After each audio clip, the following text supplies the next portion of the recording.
Salut les millionnaires, j'espère que tu vas bien aujourd'hui. Dans cette vidéo, je vais te parler de comment devenir indépendant financièrement. Il y a de fortes chances que ce sujet t'intéresse, tu es ici aujourd'hui. Il y a de fortes chances également que tu aies envie de décorréler le temps de l'argent. Peut-être qu'aujourd'hui, tu échanges ton temps contre de l'argent et que ça te saoule, que tu aimerais avoir des revenus alternatifs et passifs, que tu aimerais avoir un lifestyle qui est quand même beaucoup plus en phase avec ce que tu es et ce que tu veux dans la vie. Donc, c'est ce dont je vais te parler, comment devenir indépendant financièrement.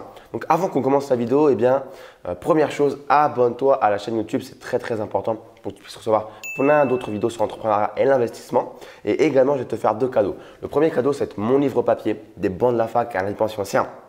Puisque je suis moi-même indépendant financièrement, sinon je ne te parlerai pas de ce sujet-là.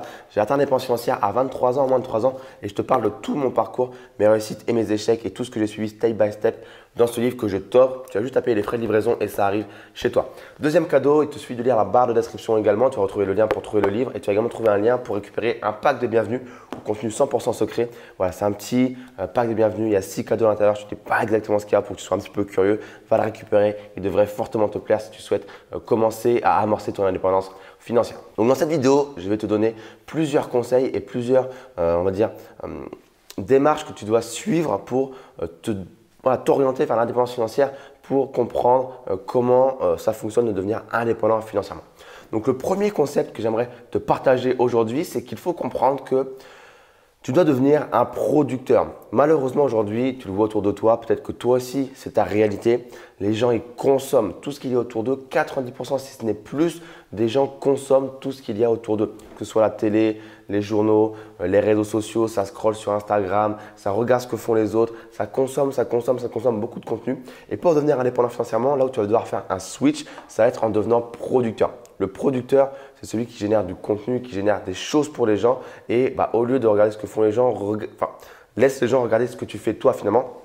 Et c'est de cette façon que tu vas pouvoir te rapprocher de l'indépendance financière et que tu vas pouvoir générer des revenus en créant de la valeur pour les gens. Le deuxième concept, c'est qu'il faut comprendre que l'argent vient des autres. Finalement, dans une transaction financière, qu'est-ce qui se passe? Il y a deux interlocuteurs. Tu as toi qui a un service, un produit, une offre et tu as une personne en face qui potentiellement est intéressée pour l'acheter. Donc, il y a une transaction, il y a un échange de services contre de l'argent. Donc, l'argent vient toujours des autres. Donc, et ce qui est bien également avec l'argent des autres, c'est qu'il est illimité. Tu as plusieurs millions, milliards de personnes sur Terre et donc il y a des dizaines et des centaines de milliards d'argent sur Terre. Il faut juste donner aux gens une raison de te donner de l'argent. Donc, tu dois disperser des bons de commande. Tu dois avoir différentes offres, différents produits, différents services à proposer aux gens de manière à faire en sorte qu'ils puissent te payer et te donner de l'argent. Comment tu veux que les gens te donnent de l'argent si tu n'as aucun service, aucun produit, aucune offre, aucun bon de commande qui est dispersé à droite, à gauche? Donc, deuxième conseil, c'est très important de comprendre que l'argent vient des autres et qu'il est surtout illimité. Troisième point également sur lequel j'aimerais revenir, c'est que peut-être qu'à l'heure d'aujourd'hui, tu me regardes, tu m'écoutes, tu regardes cette vidéo et tu as déjà un business.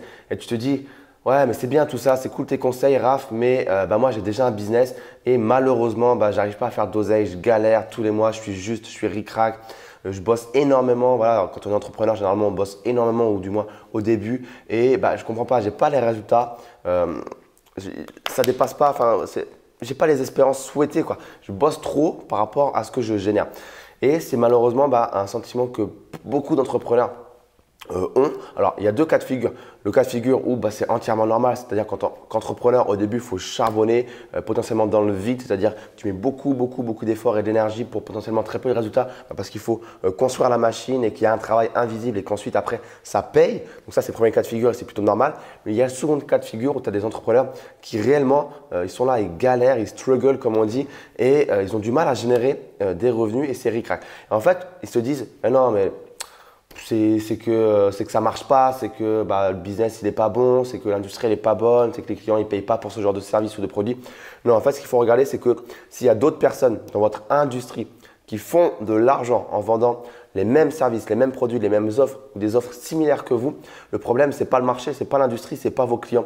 Le problème, c'est toi, directement, c'est toi. C'est que tu ne fais pas les bonnes choses. Soit tu as une offre qui est pas claire, qui est mal perçue, où la valeur n'est pas cernée par les potentiels clients. Soit tu as un pricing qui n'est pas adéquat, soit tu parles aux mauvaises personnes, soit voilà, il y a quelque chose qui ne va pas au niveau de ton marketing, au niveau de ta vente.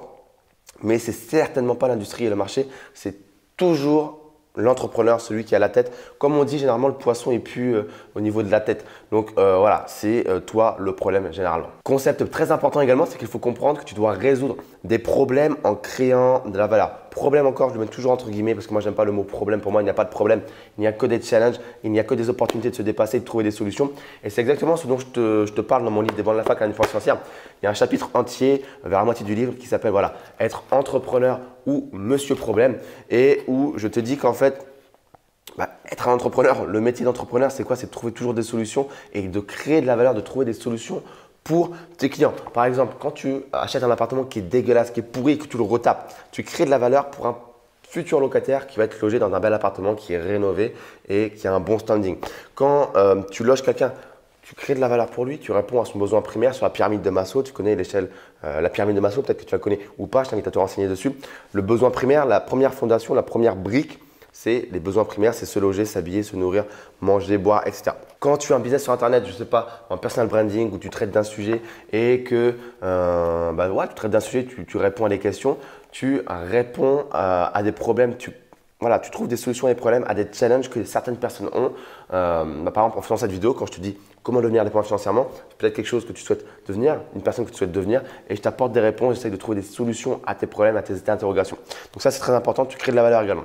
Quand tu apportes des fonds en bourse ou une start-up, eh bien, également, c'est pareil. Tu aides une société, une start-up à avoir toujours plus de fonds pour se développer, faire de la recherche et du développement et générer plus de chiffre d'affaires. Donc toujours, tu crées de la valeur et ça, c'est très important. Je viens de te parler de création de valeur, de résoudre des problèmes, résoudre des challenges, mais également quelque chose de très important, c'est d'être conscient de sa propre valeur. Pourquoi il y a des consultants, pourquoi il y a des avocats qui vont facturer 2 fois plus, 5 fois plus, 10 fois plus cher que leurs concurrents? C'est tout simplement parce qu'ils sont conscients de la valeur. Ils sont tout simplement conscients de ce qu'ils vont pouvoir apporter à leurs clients. Ils sont conscients qu'ils ont beaucoup de choses et de contenus à forte valeur ajoutée, à apporter à leurs clients.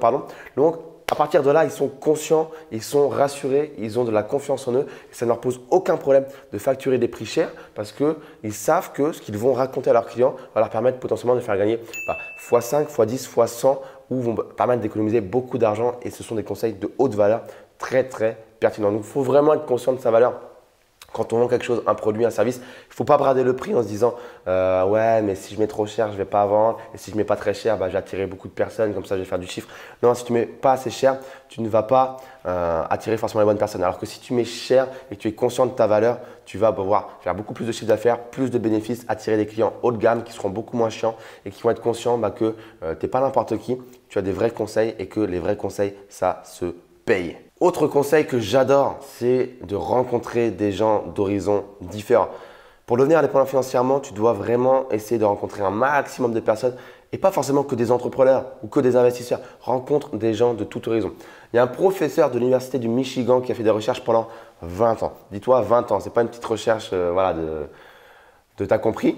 20 ans, il a fait des recherches sur l'intelligence collective et il s'est rendu compte que si dans une pièce, tu mets que des médecins, donc qui de façon isolée au niveau du QI ont une intelligence qui est bien plus élevée de manière individuelle et qu'à côté dans une autre pièce tu mets des gens de tout horizon, je sais pas, tu mets un plombier, tu mets un mec qui est intermittent du spectacle, tu mets un médecin, tu mets un PDG, tu mets un avocat, tu mets un éboueur, tu mets qui tu veux, tu mets une intelligence collective des gens de tout horizon, eh bien tu te rends compte que l'intelligence collective est plus élevée dans quel groupe? Tu te doutes bien, et je t'ai influencé sinon je ne te raconterai pas cette expérience, c'est que l'intelligence collective elle est plus élevée dans le groupe où c'est mix, où il y a des gens de tout horizon, contrairement à celui du groupe des médecins où pourtant le QI individuel est beaucoup plus élevé. Donc on s'est rendu compte que lorsqu'il s'agit de mesurer l'intelligence collective d'un groupe, la diversité, la mixité des professions, des profils, de où on vient, de qui on est, de combien on gagne, de son QI, c'est très puissant et ça a beaucoup plus de résultats. Donc rencontre des gens de tout horizon. Ne te dis pas lui il n'a rien à m'apporter parce que c'est simplement un éboueur ou le mec il est au chômage ou je sais pas quoi. Non, on a tous à apprendre des autres et quand tu as compris ça, crois-moi, c'est quelque chose de très important parce que moi il y a plein de fois où j'ai discuté avec des personnes entre guillemets anodines, donc qui n'avaient rien à voir avec mon industrie, mon secteur, mon business et pourtant de façon anodine elle a lâché une phrase, une petite punchline comme ça et je me suis dit ah oui c'est vrai et je note dans notes et ça me fait penser à des trucs. C'est même pas un truc business, mais c'est une façon de penser, c'est une façon de voir les choses. Et je me dis, ah ouais, mais si cette personne elle pense comme ça, peut-être qu'il y en a d'autres et peut-être que moi je pourrais faire ça. Donc très très important, rencontre des gens de tout d'horizon. Pour autant, ce n'est pas une raison pour faire en sorte que ton cercle proche soit des gens entre guillemets négatifs ou qui soient voilà, des gens totalement à l'opposé de toi. Rencontrer des gens d'horizons très différents, c'est très intéressant pour te booster au niveau du cerveau, mais c'est très intéressant et très important que ton environnement proche soit de gens qui soient comme toi, entrepreneurs, investisseurs, avec une mentalité positive, un bon mindset. Par exemple, il y a une stat qui dit que si, tu connais certainement la phrase qui dit que on est la moyenne des 5 personnes que l'on côtoie le plus, on est la moyenne des 5 portefeuilles qu'on côtoie le plus, etc. Eh bien, si par exemple, dans ton entourage proche, il y a une seule personne qui est obèse, eh bien, ça augmente de 44% tes chances d'être toi aussi obèse. C'est juste énorme. C'est 44% en plus d'être obèse si une seule personne dans ton entourage est obèse. Donc, rien que pour ça, tu dois vraiment avoir un environnement proche qui est stimulant, positif si tu veux devenir indépendant financièrement. Donc voilà, c'est un petit peu mon dernier conseil sur l'environnement. Voilà, l'environnement, c'est vraiment quelque chose de très très important. Je veux dire, si demain tu mets Usain Bolt, un des sprinteurs les plus rapides au monde, si ce n'est le plus rapide, je crois, à l'heure d'aujourd'hui où je tourne cette vidéo, eh bien, si tu le mets dans un mauvais environnement, c'est-à-dire que si tu le mets dans la boue pour faire un sprint, le mec, qu'est-ce qu'il va faire? Il ne va pas réussir à faire son sprint, il va faire un temps dégueulasse au chronomètre. C'est normal, son environnement il est dégueulasse, ce n'est pas une bonne piste, c'est de la boue. Donc c'est pareil pour toi, ton environnement doit être optimal. C'est comme si tu vas apprendre l'anglais demain ou le mexicain ou le chinois ou j'en sais rien. Tu vas en Chine, tu vas au Mexique, tu vas en Angleterre, tu vas aux States et c'est en immersion complète dans un bon environnement que tu vas apprendre le plus vite et que tu vas avoir le plus de résultats. Donc voilà ce que je peux te donner comme conseil aujourd'hui pour devenir indépendant financièrement. Bien évidemment, tu te doutes que il y a plein d'autres conseils, il y a plein d'autres approches, il y a plein d'autres choses à faire pour avoir la bonne psychologie de l'argent et pour avoir un bon mindset. Et justement, si cette vidéo t'a plu, dis-le moi, commente ci-dessous, mets un gros pouce bleu, partage la vidéo. Déjà, je m'excuse également pour ma petite voix un petit peu rauque aujourd'hui, la voix un peu cassée. C'est pas que j'ai fait la fête toute la nuit hier soir, que je suis rentré à 5 h du mat et que j'ai enchaîné avec cette vidéo. Non, pas du tout. C'est que justement, j'ai fait beaucoup de vidéos d'un coup pour la chaîne YouTube et que j'ai la voix un petit peu défoncée. C'est la fin du tournage et ça devient compliqué. Mais ça me donne un petit côté bad boy. Donc, allez, on va dire que c'est pardonnable. Également, si tu souhaites devenir indépendant financièrement, j'ai quelque chose qui devrait t'intéresser très fortement. C'est mon programme phare, l'école de l'élite financière, dont tu retrouveras tout dans la barre de la description. C'est mon programme phare où les étudiants obtiennent le plus de résultats, où je t'apprends justement comment devenir indépendant financièrement. C'est la promesse du programme. On voit beaucoup de choses dans ce programme, de la psychologie de l'argent aux investissements immobiliers, aux investissements sur les marchés financiers, à la création de ton propre business sur Internet pour pouvoir bosser de où tu veux, quand tu veux dans le monde entier, de l'investissement dans les crypto-monnaies, de comment écrire un livre, de t'expatrier. On voit beaucoup de choses. Donc, regarde tout dans le groupe Facebook, dans la barre de la description. Le groupe Facebook, pourquoi j'y pense? Tout simplement parce que la formation également est rattachée à un groupe Facebook où on est tous ensemble, où vraiment on peut échanger entre nous. Donc, ça, c'est également cool. Tu ne es pas laissé à l'abandon. Donc, bref, je te laisse checker tout ça dans la barre de la description. Je t'ai dit, je te lèche. Non, je ne vais pas te lécher quand même. On n'est pas assez intime encore. Mais lis tout dans la barre de la description et tu retrouveras tout ce dont tu as besoin. Merci de m'avoir écouté et je te dis à très vite. Ciao, ciao.